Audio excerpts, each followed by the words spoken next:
you might have. Your questions are generally far better than mine. So let's get cracking. Welcome to the Nonprofit Report, your update on nonprofit organizations, issues, and leaders. I'm your host, Mark Oppenheim, and today we are discussing the central role of African-American leaders and museums in illustrating the history, art, and culture of Americans who are descended from diverse peoples of Africa, with special guests. Terri Freeman, Executive Director of the Reginald F. Lewis Museum of Maryland African-American History and Culture, and LaNesha DeBardelaben, President and CEO of the Northwest African-American Museum in Seattle. And we're hoping to be joined by Dr. Harry Robinson, President and CEO of the African-American Museum of Dallas. We'll see whether he can join us. But thank you both for joining us. This is just so wonderful. I am so excited, and I must confess that I have a special love for the Reginald F. Lewis Museum, having worked for your board previously, but also I was born in Baltimore. So Terri, I'm going to go over to you. And LaNesha, I'm so happy that you're here. I have a very special place in my heart for Seattle, which is just north from where I am in San Francisco. Definitely. We're happy to be here. So 20,000 American cultural institutions teach about American history in this country, and there are only about 110 such institutions like yours that are dedicated to teaching about the African-American experience. So I want to go to you, Terri, and giving you the hometown town advantage.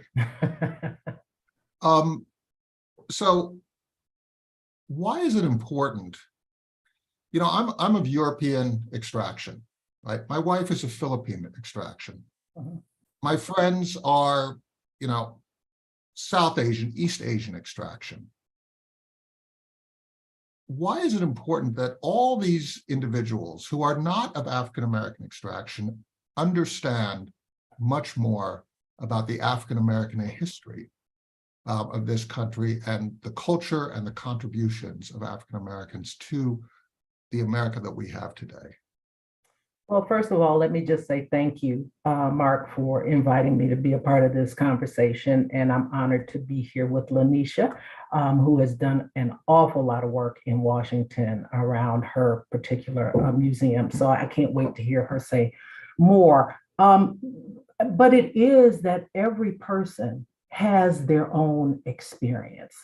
And the fact of the matter is that African Americans, while not by choice, were in this country basically from its founding, right? Not because we wanted to be here, but because we were stolen from our homeland and brought to this new land to actually develop the land in many ways, shapes, and forms. So to assume that the only history is the history that is told to us from a white male perspective is an inaccurate history. Africans that were brought to America had a real experience here. They made real contributions here. And it is critical that people understand the entire story of what is American history, not African American history, not white American history, but American history, because this country could not stand as we now know it, were it not for the Africans that were brought from their homeland, but also for the Native Americans who were in these spaces and places. So to get the full picture, we need to talk to everybody and make sure that they are represented in the story. And we know, you know, as the story is told is as the story will be remembered. So we have to make sure that we are telling the right story. And Maryland is such an interesting case because the first kidnapped peoples came from Africa in 1642. And then if you take a look at African-American leaders who have shaped this country, Maryland has just a few. Just a few. It has a Maryland, and this particular museum is really Maryland African-American history. And I'm sure some people would say, well, Maryland is this little teeny weeny state, and how does it have that much history? Well, you know, Maryland is one of the oldest of the colonies, if you will, and it developed alongside of the country and Maryland was a border state. So it had this really kind of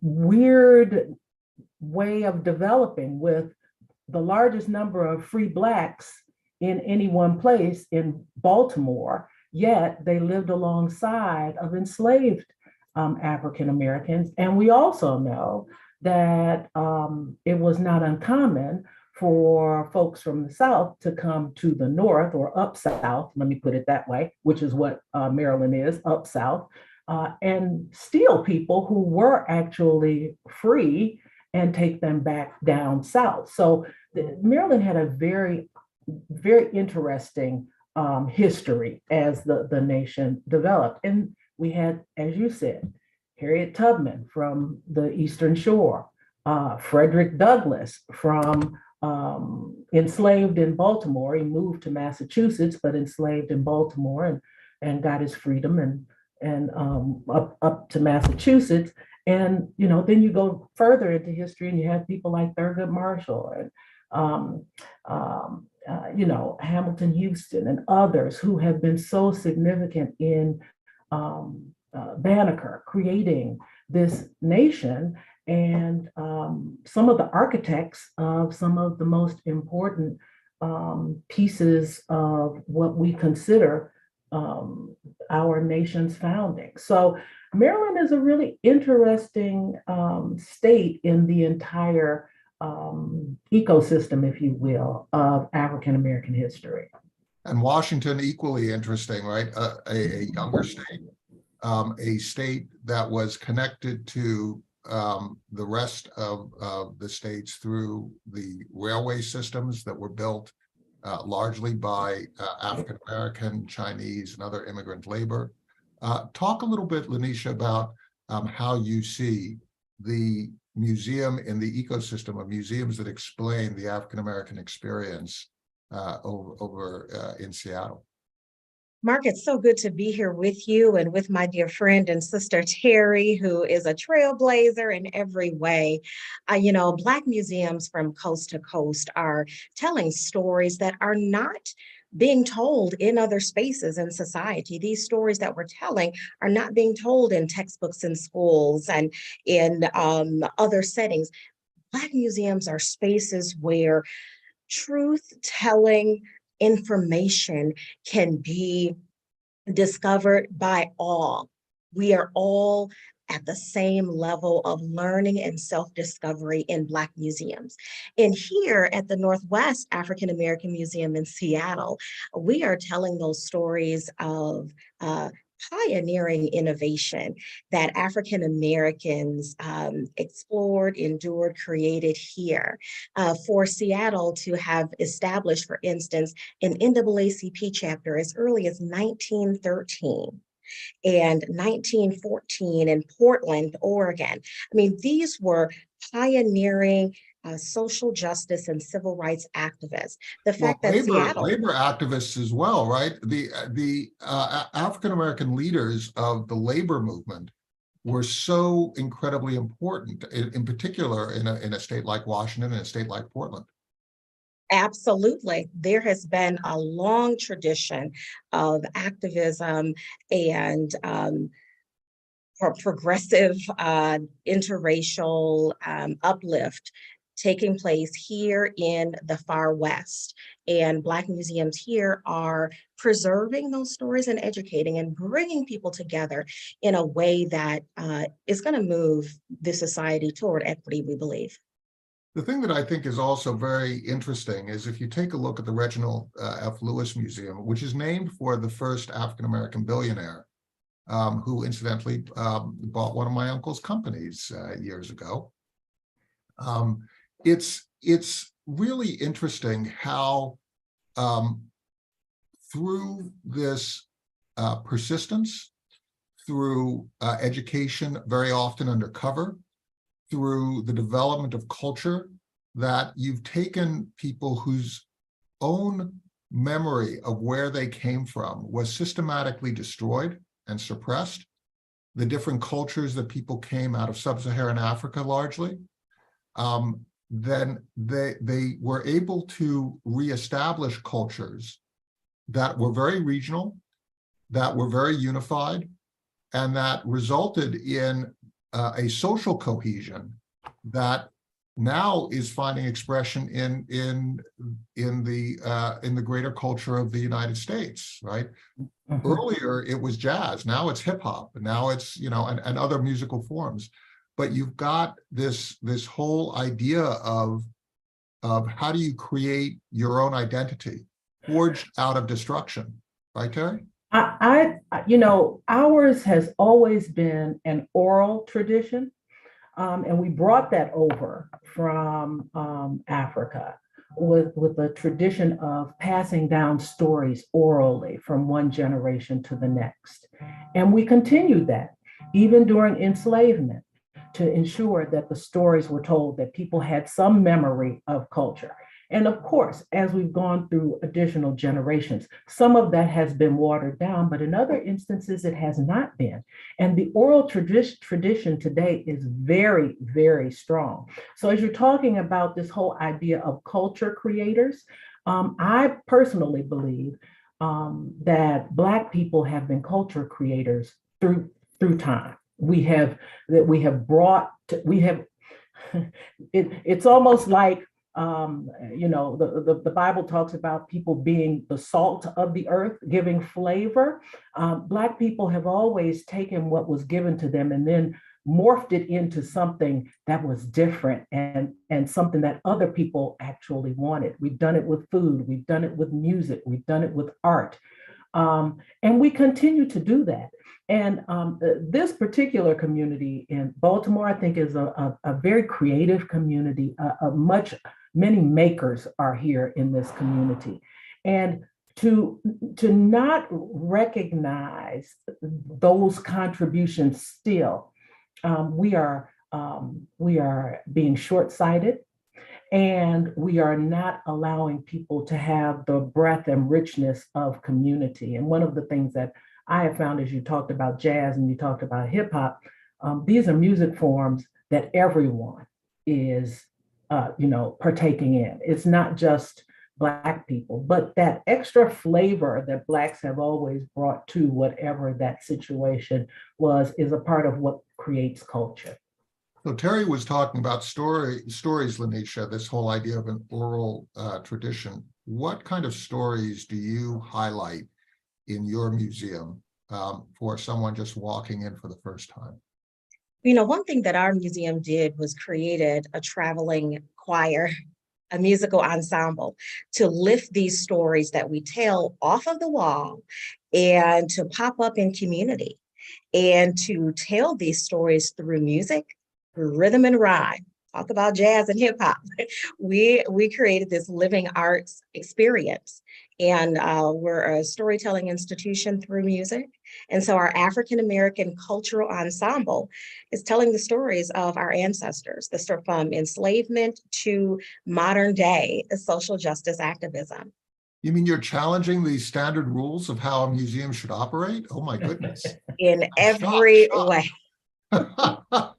So what you're doing is you're giving people an experience that is more three-dimensional. It's really more the way we communicate, right? Oral traditions, music, the sort of the entering into a culture as opposed to just witnessing it hanging on the walls, right?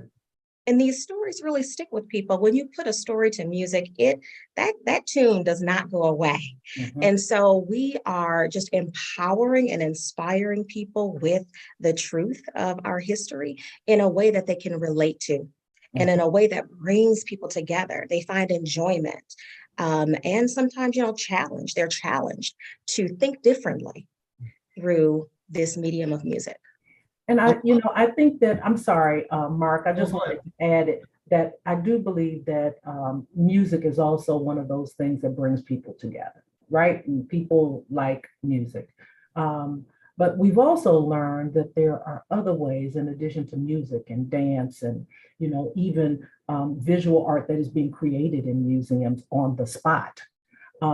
We've also learned from our colleagues in the children's museum sector that people being able to interact with things, to be able to touch things, to be able to create things, helps them also better learn the story and better keep the story because they're actually interacting with it. So we're doing an exhibit right now on Afrofuturism, and the main exhibit will be done through art and through music.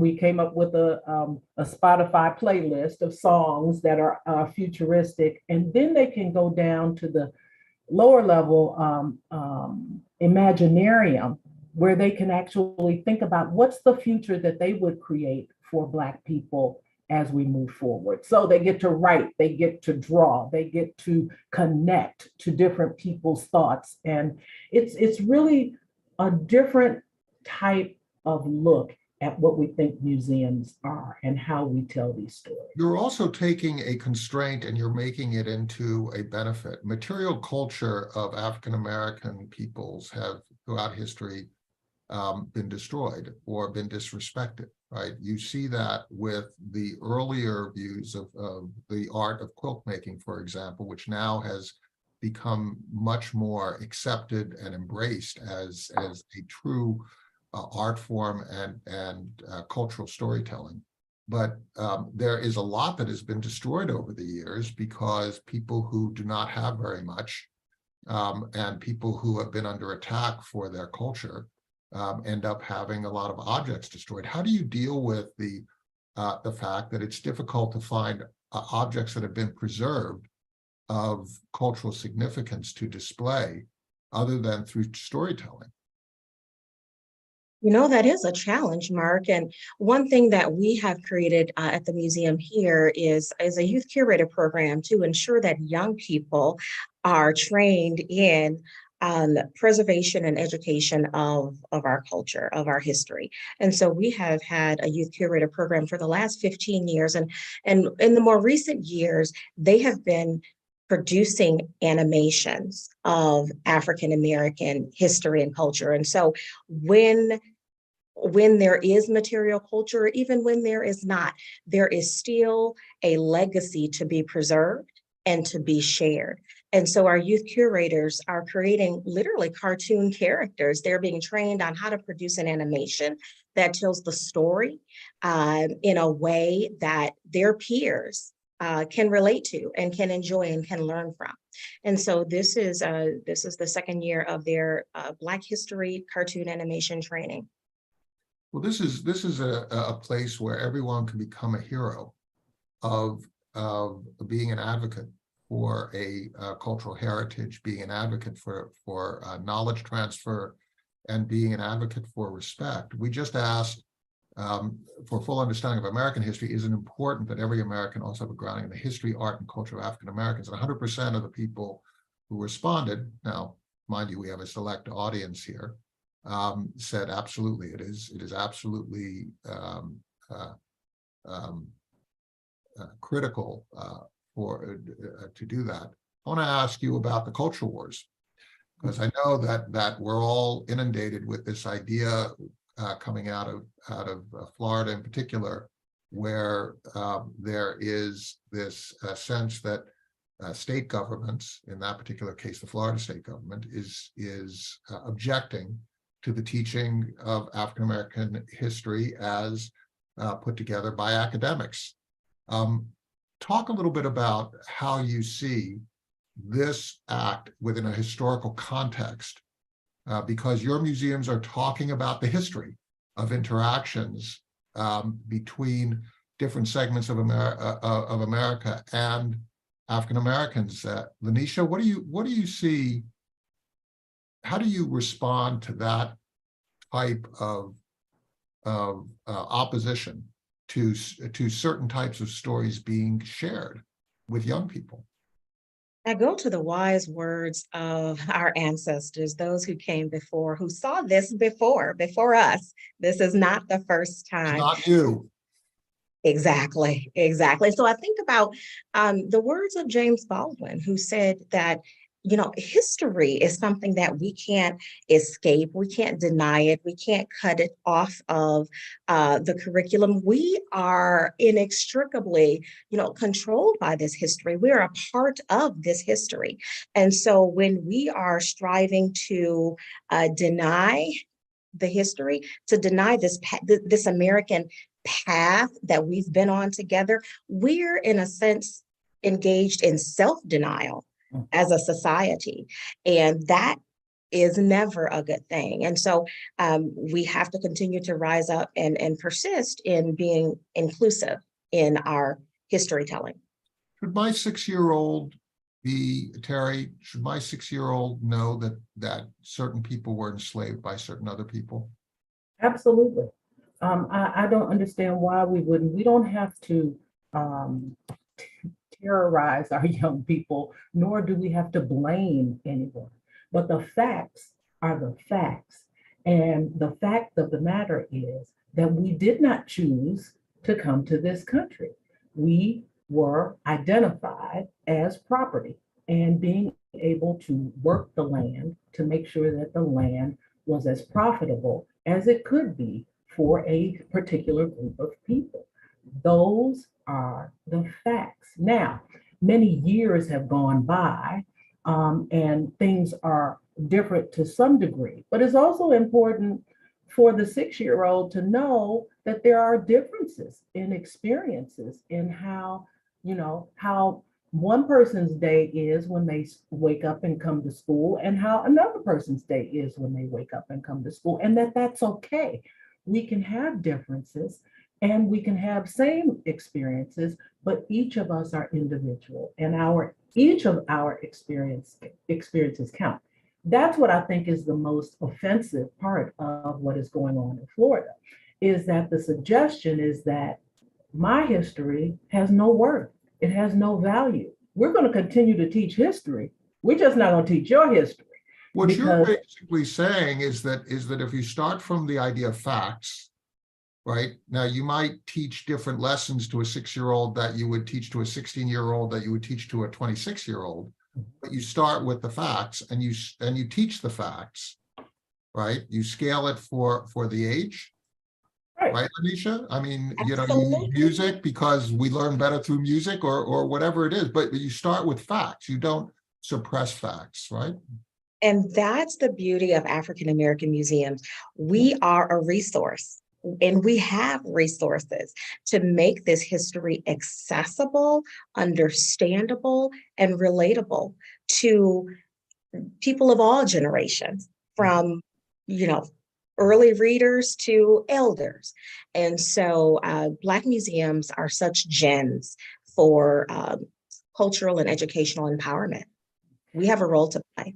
I also think that we are critical for our convening ability, our ability to bring people together to dialogue about these things that are difficult, these challenges, to answer the questions that people may have about, well, why would we want to suppress certain parts of history? To have that conversation in there are just a few public spaces and places where people can go to actually have these types of dialogues, museums being one, libraries being another, that don't have a necessarily political stance on these issues. And as you said, Mark, it's about the facts. It's how, we present the truth. And we cannot try to change the truth. And that's why museums are so important for the future, is that these stories are held within trust in these spaces and places called museums. This is how we are able to make sure that the story is told consistently. Now, you were previously in Memphis. What is your, and it's early days in your trajectory in Baltimore. What is your view of the comparative environment between Memphis and Baltimore? So the National Civil Rights Museum we have to recognize that it is a place where history actually took place, right? So it is its own history. as opposed to the Reginald F. Lewis Museum, which is a museum that tells a story, but history didn't actually happen here. And so the difference that I found is that places where history took place become sites for pilgrimage. People want to go there to experience that space. The power of the place is significant. The power of the space is significant. It sends a message. There's something you feel viscerally when you are on those grounds where history actually occurred. That said, I think what the National Civil Rights Museum does and the Lewis Museum and the Northwest Museum do is similar in nature. Some of the stories may be different based on geography. Memphis is going to focus on the Southern experience. Baltimore is going to focus more on that colonial kind of experience. The Northwest, as you spoke of, pioneering. But when you put all of it together, it gives us the entire story of the African-American experience and existence in this country. And that is so important, right? When I was in Alaska working for the Anchorage Museum, it was really interesting to see the contribution of African-Americans. Not being from Alaska, before I actually visited Alaska and began to work for institutions up there, I had no idea of how significant, how really huge the community was in Africa. I'd always envisioned Africa as being primarily native and mostly white and maybe Asian and so on, but really the huge impact that Black engineers, Black workers, Black leaders of all stripes have had in across the country is constantly being manifested, and it's clarified by institutions like yourselves. I have another question. Excuse me for asking all these questions that seem to be permeating this environment. If we're going to make a change in this country in terms of addressing the identity of this country as being multi-ethnic, multi-racial, multi-religious, multi-orientation, how do we speak about that? How do we cultivate institutions that allow for the dialogue and the increased understanding amongst people who have different backgrounds? From your perspective, how do we bridge generational divides? How do we it's important for us to realize that these stories, these realities, these experiences are interwoven. The Indigenous experience is interwoven with the African-American experience, which is interwoven with the Asian American experience, which is interwoven with the Latinx experience. I mean, we are truly all in this together. There is this tapestry of common reality. As King said, what affects one directly affects us all indirectly. And so I think having just an awareness of our common destiny, and it's rooted in a common history.